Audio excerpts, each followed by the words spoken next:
جب تمہارے اوپر نااہل حکمران مسلط کر دیے جائیں تو یہ تمہارے اعمال کی سزا ہے۔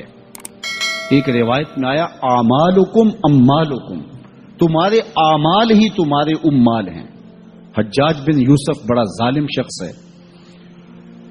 حضرت حسن بصری رضی اللہ تعالیٰ عنہ فرماتے ہیں پچھلی امت کے لوگ اپنے سارے ظالم اکٹھے کر کے لے آئیں اور ایک پلڑے میں رکھ دیں، تو دوسرے پلڑے میں ہم حجاج بن یوسف کو رکھ دیں تو ہمارا پلڑا پھر بھی باری ہوگا۔ 70,000 لوگ اس نے اپنے ہاتھوں سے قتل کیے، 90,000 لوگ اس کے حکم سے کٹے ہیں۔ بصرے کا ظالم ترین حکمران حجاج بن یوسف۔ لیکن کچھ لوگ تھے کہ جو اس کے سامنے بھی حق بات کر لیتے تھے، اگرچہ وہ بہت سخت تھا اور بات بات پہ گردن کاٹتا تھا۔ کہتے ہیں بصرے میں ایک فقیر آ گیا تو حجاج بن یوسف نے اسے بلایا اور کہا کہ میرے لیے کوئی وظیفہ بتائیے۔ تو اس نے کہا کہ تمہارے لیے بہترین وظیفہ یہ ہے کہ تم دوپہر تک سوئے رہا کرو۔ اس نے کہا یہ عجیب وظیفہ ہے۔ کہا ہاں یہ تیرے حق میں اور امت کے حق میں بہتر وظیفہ ہے۔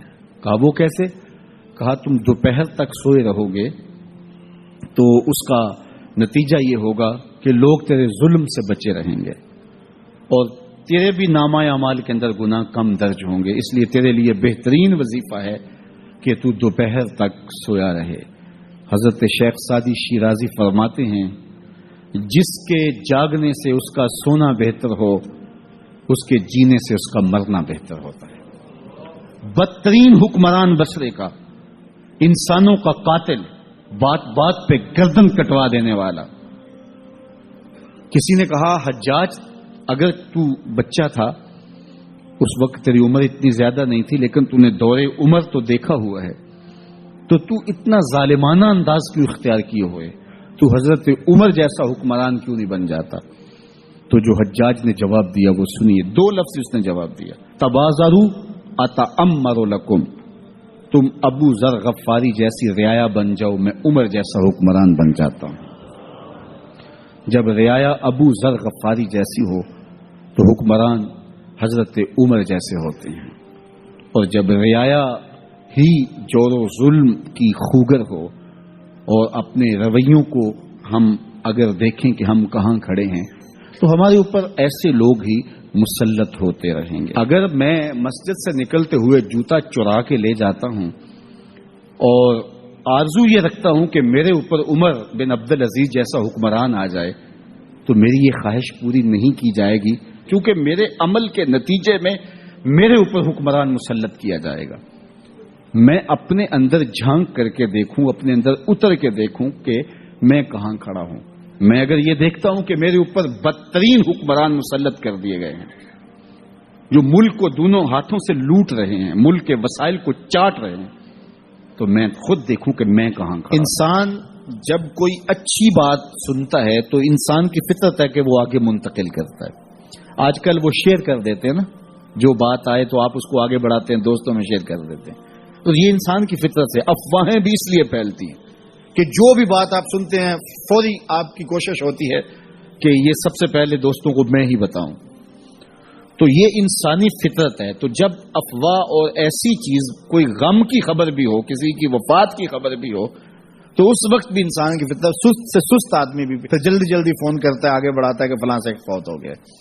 تو چونکہ یہ فطرت ہے، بات کو آگے بڑھانے کا شوق ہے انسان کے اندر رکھا ہے، اس سے چیزیں پھیلتی ہیں۔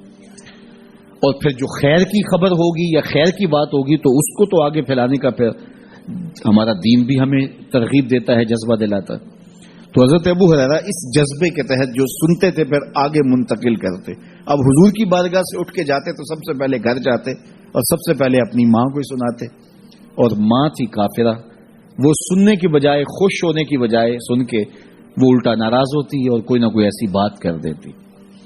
سید ابو ہریرہ سے گوارا نہ ہوتا۔ ایک دن انہوں نے کوئی ایسی بات کر دی کہ حضرت سیدنا ابو ہریرہ رضی اللہ تعالیٰ عنہ نے فیصلہ کر لیا کہ آج ماں کو چھوڑ دینا ہے، کیونکہ میں یہ گوارا نہیں کرتا کہ میرے آقا کے بارے میں کوئی ایسا جملہ کوئی بولے۔ اور تھی گھر میں ماں ہی، بھائی بھی کوئی نہیں تھا، بہن بھی کوئی نہیں تھی، باپ بھی فوت ہو گئے تھے، شادی بھی نہیں ہوئی تھی۔ تو ماں ہی ماں گھر میں، اور ماں اور بیٹا اکٹھے رہتے ہو تو پھر محبت بھی مثالی ہوتی ہے. تو اب ماں ہی ایک رشتہ ہے مادی دنیا کے اوپر. تو حضرت ابو ہریرہ رضی اللہ تعالیٰ عنہ نے فیصلہ کر لیا کہ چھوڑ دینا. چھوڑ کے گھر سے نکلے، لیکن دل ڈوب رہا ہے کہ ایک ہی تو رشتہ تھا، وہ بھی گیا. افسردہ ہے، حضور کی خدمت میں پہنچے. دل و قلب و نگاہ کے مرشد اولین نے ابو ہریرہ کی اداسی دیکھی تو فرمایا ابو ہریرہ کیا بات ہے؟ تو حضرت ابو ہریرہ جس طرح بندہ پھٹ نہیں پڑتا تو عرض کی حضور میری ماں کی ہدایت کی دعا کر دیجئے. ساری کہانی 2 لفظوں میں بیان کر دی. میری ماں کی ہدایت کی دعا کر دیجئے.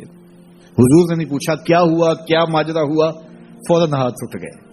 اور لفظ کیا تھے؟ اللہم اہد ام ابی ہریرہ تھا. اے اللہ ابو ہریرہ کی ماں کو ہدایت دے دے.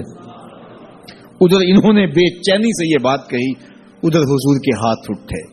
پھر ان اٹھے ہوئے ہاتھوں کو خالی تو موڑا ہی نہیں جاتا. اجابت کا صحرا، عنایت کا جوڑا، دلہن بن کے نکلی دعائے محمد صلی اللہ علیہ وسلم. تو حضور علیہ السلام نے ہاتھ اٹھا دی، حضرت ابو ہریرہ نے دوڑ لگا دی. کسی نے پوچھا ابو ہریرہ آج بڑی جلدی ہے؟ کہا آج ہی تو دیکھنا چاہتا ہوں گھر پہلے میں پہنچتا ہوں یا حضور کی دعا پہلے پہنچتی. جا کے دروازے کو دستک دی، اندر پانی کے کھنکنے کی آواز آ رہی تھی جس طرح کوئی غسل کر رہا ہو. آواز دی تو آواز آئی، بیٹا ابو ہریرہ ٹھہرو. میں بھی آئی. کہا لہجے سے سمجھ گیا اس میں محمد عربی کی دعا بول رہی ہے. تھوڑی دیر کے بعد میری ماں آئی تازہ آثار وضو سے، اور غسل کی وجہ سے ان کے جو ہے وہ بالوں سے قطرے ٹپک رہے تھے اور لبوں پر میرے حضور کا کلمہ جاری تھا. اللہ اکبر. سیدنا ابو ہریرہ تیرے مقدر پہ قربان.